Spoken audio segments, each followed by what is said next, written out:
So as Amazon ramp up the fight against these third-party streaming applications, we now have the first example of exactly the notification you'll see when Amazon believes one of your applications is now providing access to copyrighted content. The messages that we previously saw were all regarding disabled applications because Amazon found malware or maybe something was not completely safe in the application. And because of that, you saw messages like this.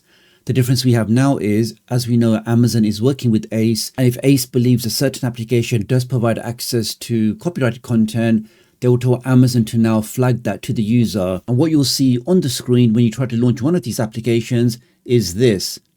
So it'll basically tell you which application is identified, and you'll get the message saying that these applications have been identified as providing access to unlicensed content, including this application here. So the options you have is you can still launch it for now, or you have the option to uninstall it. So I'm guessing they're going to give you a grace period. Maybe you can use it for a number of days or maybe a couple of weeks. But as they're hoping that if you keep seeing so many warnings, maybe you'll just move away from the application or stop using it. And if you keep ignoring the message, maybe the next one will be more severe, where it will just disable your application, which means you can now no longer use this on your device. This is one message that somebody in the UK received recently, but I've read in the comments on Reddit that lots of other people have been receiving similar messages for other popular streaming applications. Do leave me a comment below if you've seen a message like this and which region you're watching this video from. But as Amazon have promised that this is going to be phased into Europe first, and then it will spread to globally after that. And very interesting, you can see they actually give you an address you can go to where they mention unlicensed content. So if I browse to that now, it actually asks you which region you are in. So let's say, for example, we're in Europe. Let's click on that. Let's go for UK.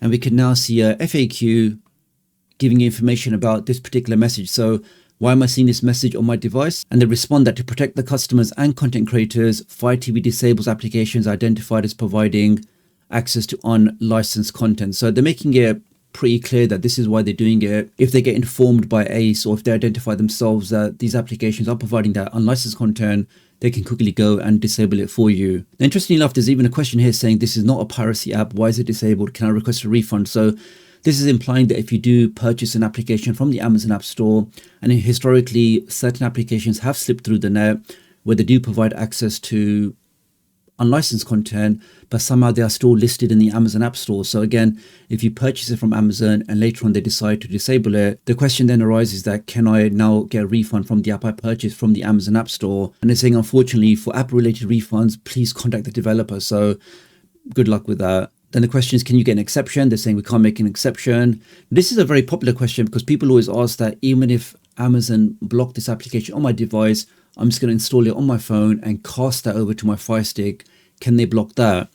And they answer that saying, we don't have any information about other devices, which basically means yes, because all you're doing is you're casting something from your phone over to your Fire TV device. They can't see what the application is. So in that way, you could always go and use that as a potential workaround. Then the question is, why are you making these changes now? Again, to protect customers and content creators, we've now introduced new measures to identify and disable applications. Will this affect other applications? No, it won't. I bought a Fire TV specifically for these applications. Maybe lots of people do purchase these devices purely for third-party applications. And again, they're asking that, if I purchase this device solely for that reason, and now I can't run any of my favorite streaming applications, again, can I get a refund? And they actually provide a link to the online return center. So maybe give your Fire Stick back and maybe you can get a refund. I mean, this is a silly question. I bought this device from a third-party seller, the ones that sell loaded Fire Sticks or fully jailbroken Fire Sticks. They're asking, the question is, how can I get a refund? And the answer is, contact the seller. I mean, really, okay. Again, if you purchased an app subscription, so people selling IPTV type subscriptions, again, how can I get a refund? It says, again, go back to the seller directly. So, I mean, they're fairly obvious answers, but again, for many people that don't know, maybe they have purchased a Fire Stick from somebody else, and maybe they're now seeing messages like this on their device, and they don't know what to do. We can see for those people, Amazon are explaining exactly why this is done. So, Amazon were very clear that they are going to be working in conjunction with ACE.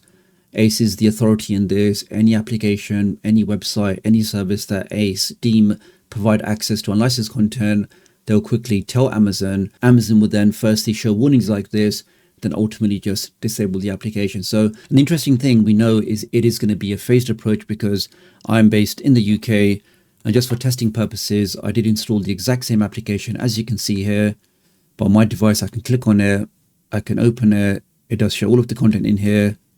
I can click on something and it allows me to watch that. It just goes back to the point that this is going to be a phased approach.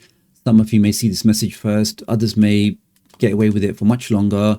Certain applications will be added into this list, but as with all of these applications, there are many alternatives, many other options, and obviously there are other workarounds on how you can make existing applications which are blocked, how you can actually bypass that. And I will be covering that in a future video, providing step-by-step instructions on how you can patch or how you can potentially have a workaround if your favorite application is now blocked. So make sure you are subscribed with all notifications so you know exactly when that video drops.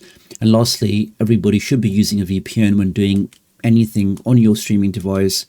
It just gives you that privacy, it gives you that protection, it stops your ISP throttling you, and really is just the best way to stay safe online. For just over $2 a month, it really is a fantastic offer.